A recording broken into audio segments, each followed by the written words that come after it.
आज शिक्षक दिवस था, थोड़ा सा हम चाहेंगे कि शुभकामनाएं हो जाएं आपके माध्यम से लोगों तक।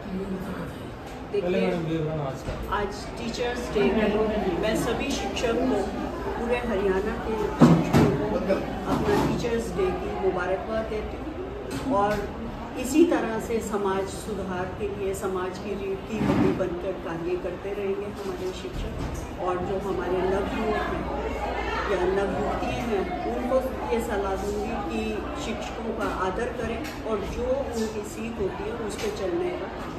जी, एक तो ये मैम अभी कल बिहार बंद था भारतीय जनता पार्टी द्वारा, आपको भी पता है मुद्दा क्या है। आरोप है कि मेरी माँ को गाली दी, मेरी माँ राष्ट्रीय माँ है। तो मैं चाहूँगी कि क्या बिहार बंद संपूर्ण सक्सेस था? देखिए, बिहार की जो घटना कल हम सब लोग देख रहे हैं, वीडियो को देख रहे हैं, तो किस तरह से ये हालात बने हुए हैं देश के। क्या सिर्फ प्रधानमंत्री जी की ही माँ है, बाकी किसी की माँ नहीं है? ये लोग किस तरह से, चाहे प्रधानमंत्री जी की बात हो, चाहे हमारे कार्यकर्ताओं की बात, उनके कार्यकर्ताओं की बात हो, किस तरह से वो भद्दी भाषा में महिलाओं के बारे में बोलते हैं, सोनिया गांधी जी के बारे में बोलते हैं और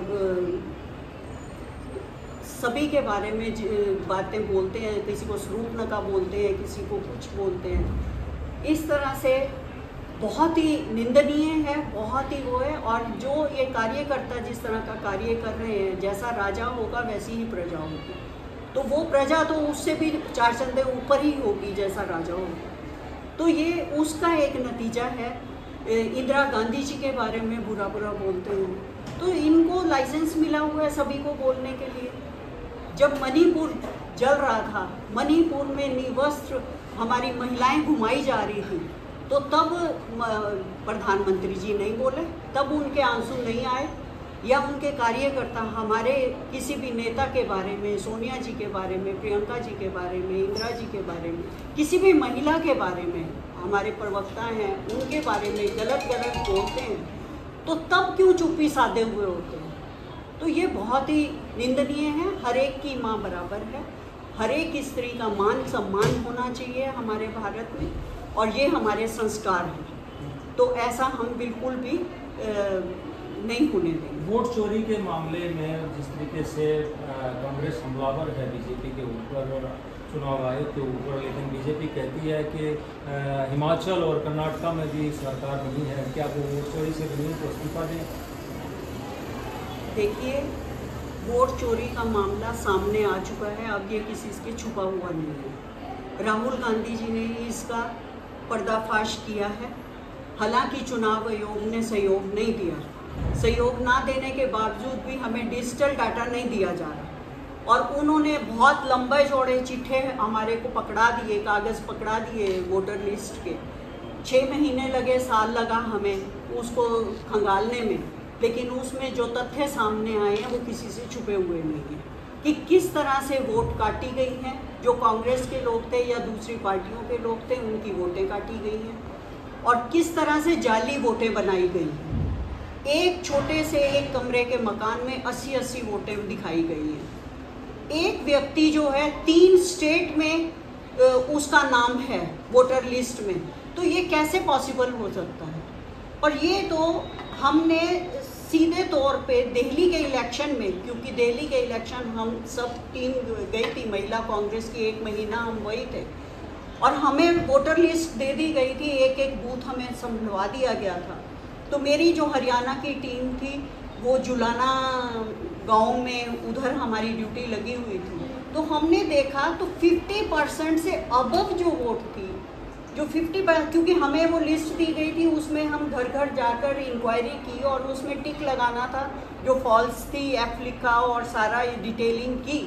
तो हमें पता लगा कि इसमें से 50% से अबव जो हैं वो फेक वोट्स थे।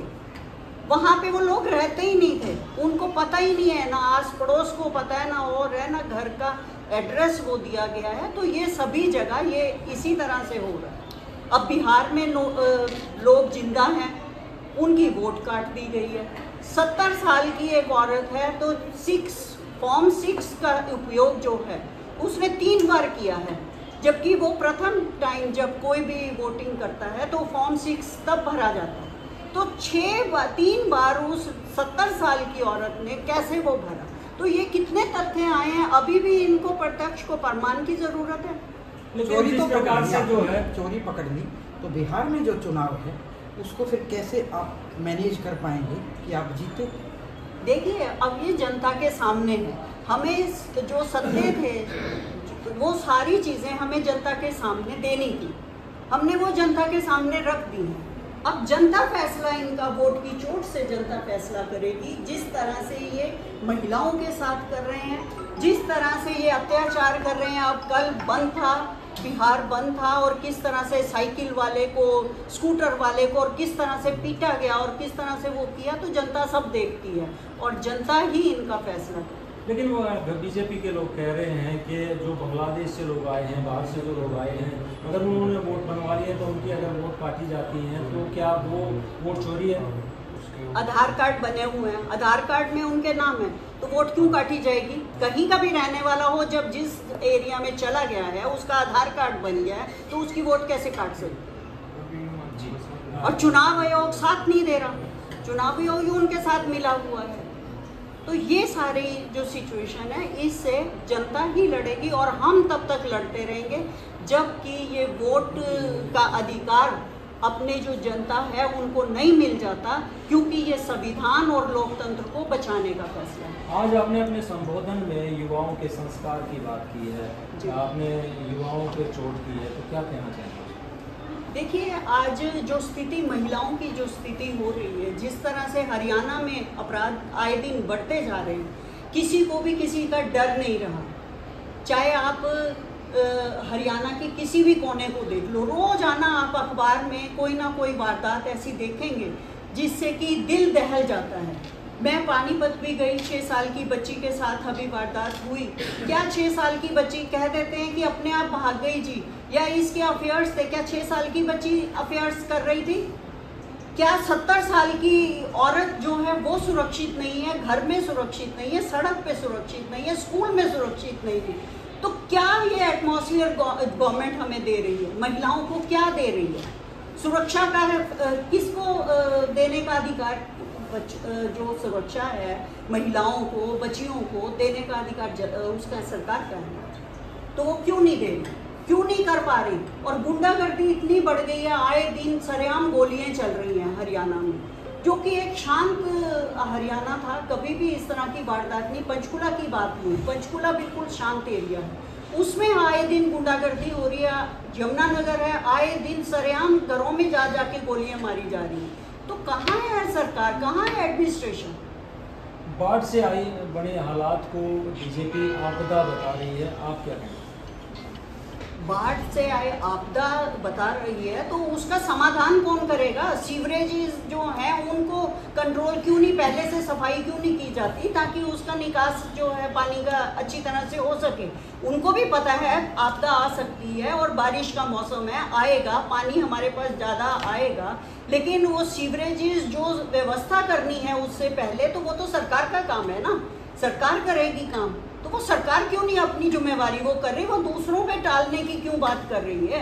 सरकार अब 11 साल से सरकार है, अभी भी वो कांग्रेस ने ये किया, कांग्रेस ने ये किया, तो अभी भी वो इस बात को नहीं वो कर रही कि हमने क्या किया 11 साल का, वो गिनवा दे ना, क्योंकि उनके पास गिनवाने को कुछ है ही नहीं। जनता बेहाल हुई पड़ी है, हरियाणा तो बिल्कुल ही बुरी हालत हो गई। प्रदेश में कांग्रेस का संगठन बड़ा लेट बना है और विपक्ष का नेता अभी तक चुन नहीं पा रहे हैं, तो उसके ऊपर भाजपा हमलावर रहती है, आप क्या कहेंगे? भाजपा तो हमलावर, कांग्रेस उसको ऐसा एक वीक पॉइंट मिला हुआ है, ऐसा वो मिला हुआ है कि जो भी चीज़ हो उस पर छोड़ दो। हमारे जो पूर्वज कांग्रेसी थे, चाहे नेहरू जी हो, चाहे इंदिरा जी हो, चाहे राजीव जी हो, उनको नहीं अभी तक छोड़ रही है, तो और तो बात बहुत है। और मैं इस आपके माध्यम से अपने जो यहाँ पर सोनीपत के जिलाध्यक्ष बने हैं कमल दीवान जी को और संजीव दहिया जी को, उनको मुबारकबाद देती हूँ और उम्मीद करती हूँ कि ये कांग्रेस की जो विचारधारा है उसको आगे बढ़ाने में काम करेंगे और महिला कांग्रेस हरदम इनके साथ कंधे से कंधा मिलाकर खड़ी रहेगी और हर प्रोग्राम में, हर उसमें सब लोग शामिल होंगे और मिल के काम